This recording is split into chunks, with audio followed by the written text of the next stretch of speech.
This is from Australia. Why a deflating housing bubble is just as bad. This is kind of important, guys. It's from a week ago, but it's kind of important article.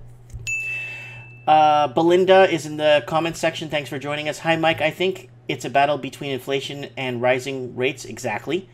They are bankrupting us all. It's like a race to the top. It is. And it's always the working poor or the middle class that ends up losing in the end. And when it's time to bail out, it's the working poor's pensions and the middle class pensions that end up bailing out. And it's usually the people that didn't buy into this rat race that have to suffer for the others that did. So it's really sad the way things are headed in this really tricky economy that we're in, because it's a different economy. This is the first time in human history where the Canadian proper can't buy in their own cities, in their own major cities. They just can't afford it. American proper completely bought out of the West Coast, and New York and Massachusetts is suffering. Vermont is getting hit right now. Connecticut's getting hit right now. You know what I'm saying? So let's keep going here. Guys, don't forget to roll the comment section, guys. Don't be shy. Trends in the housing market, guys. For the 9th day of July, 2018. It was a sudden pop. So this is an article from Australia. Why deflating housing bubble is just as bad. It was a sudden pop. Then everything spiraled down. Until then, the economy had been booming. Credit had been flowing, and there was money everywhere. Property prices had taken off, spurring by high immigration and investors. Construction had skyrocketed. All you saw and looked in the high horizon were cranes. House prices kept appreciating in gigantic steps. Who cared if salaries weren't following the same pace? Until one day, it all came crashing down. Let's be clear. I'm talking about Spain. Its property boom and crash that followed in 2008. So, I don't know why, but Australia has been following the whole Spain crash like every word, like following it like biblical, every word of what happened. And they're comparing their crash or their Australians' housing market to Spain's crash.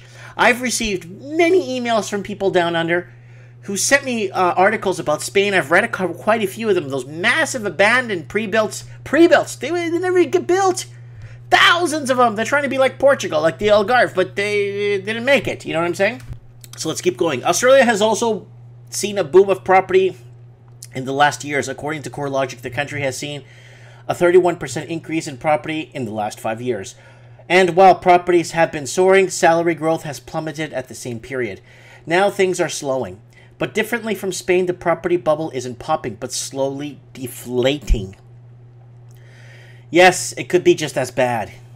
The fall is starting to gain momentum. As you can see in the graph below, national prices have declined 0.6% in the last month and 0.9% in the last quarter, and 1.6% in the last year, according to CoreLogic. This is the fastest annual decrease rate since 2012, with now Melbourne leading the fall in the last quarter. So Melbourne's fall is going to bring the average benchmark price across Australia down, because that's what's keeping the rest of Australia looking expensive benchmarkly across the board, right? Across every state. Now, Sydney's got a 0.6% month. A quarter is 1.1%. So when you're saying, Mike, it's just 1.1%, on $1 million or $1.8 million, that's a lot of cake you're losing. You're losing a lot of cake. In Canberra, Canberra is in the pluses. Hobart's just flatlined at 0. Darwin's in the plus. And values somewhat, you know why? I'll tell you why. The quarter is down a bit, but the reason why they're not as down in some cases is because a lot of people left Sydney to go to Darwin, Hobart, and Canberra, where things were less expensive, right? A lot less expensive. I mean, hugely less expensive. So the nationals right here is 0.6% to 0.9% on the quarter. That's 1.6% annual. So that's the total return of 1.9%. It's still in the plus for now. That both markets are falling in a big deal. Both capital cities make up 40% of Australia's total housing stock and 60% of housing wealth. My suspicion is that this is only the beginning. Why? Well, for some supply increase. Data from CoreLogic shows that in the last 28 days to 22nd of July 2018, the total number of listings in nation was 108,436. This is 7.2% higher than last year and higher number of listings since 2012. You can see below. In Sydney, we are seeing something similar over the past 28 days and 22nd of July. There were 26,000 properties for sale, 21.7% higher than last year, most since 2012. So these are, this 2018 is creeping up right there, August, September, right here. There's 2018. Okay, I see this is what it is, by year. Total listings by year. I get it. So 2012. So it's following the same patterns. I get it, guys. I'm sorry for earlier there. There you go. That's by the year. I'm sorry. That's by year. And with construction still going strong, we will see even more supply come onto the market. The supply on the market, it's going to just deteriorate housing prices. There's going to be a lot more to choose from, to pick from. Pickers and choosers. It will be a buyer's market, but not yet. Just give it a little bit of time. Give it some room. It's deflating, like this article is saying. As CoreLogic reported, unit construction remains well above average across most states, and it is at record highs across Victoria and South Australia, and only marginally below the record high in New South Wales. The question is, how much further will it go? How much further down will it go? Tim Lawless, CoreLogic, think the trend is close to stopping. Okay, let's see what he has to say. We don't see any factors that may halt or reverse the housing market trajectory of stable declines over the second half of 2018. The availability of housing credit has been a significant factor in contributing to the slowdown. However, there are a variety of hurdles contributing to slow conditions. Well, remember, guys, massive capital outflow from China has been stopped.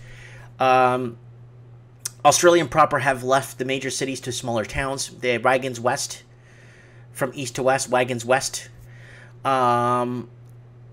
Tightening lender restrictions from banks. Banks are starting to take accountability on the crap they put on the books. Yeah, and a ton of interest-only mortgages are going to be coming up for renewal soon. And if prices drop, people are going to be paying for more for a house than what it's worth, leaving hence underwater. So this is a really long article, guys. This is a really long article, and let's see what here. You will see prices falling. There is no pressure to rush in and buy. That's exactly what I said. A slow downturn could mean that a lot of people wait to see how much further prices will fall before entering the market, especially if sellers are the ones feeling the pressure. We already starting to see that in Sydney. So, guys, the article's here if you want to see it in its entirety. It's by year here, guys. I'm really sorry I read it wrong. These colors represent by year, and 2018 is here in black. So you can see where inventory is moving in total listings. This is crucial when you're mapping out the trend in the housing market in Australia. You need these numbers. This is a very good ammunition to have with you when buying. Guys, do your own research, guys. Don't listen to what I have to say. I don't know anything. I have a grade 6 reading level. Just take your time. Research. It's fun researching this stuff, understanding how these markets work and why they work, either in favor of you or working against you.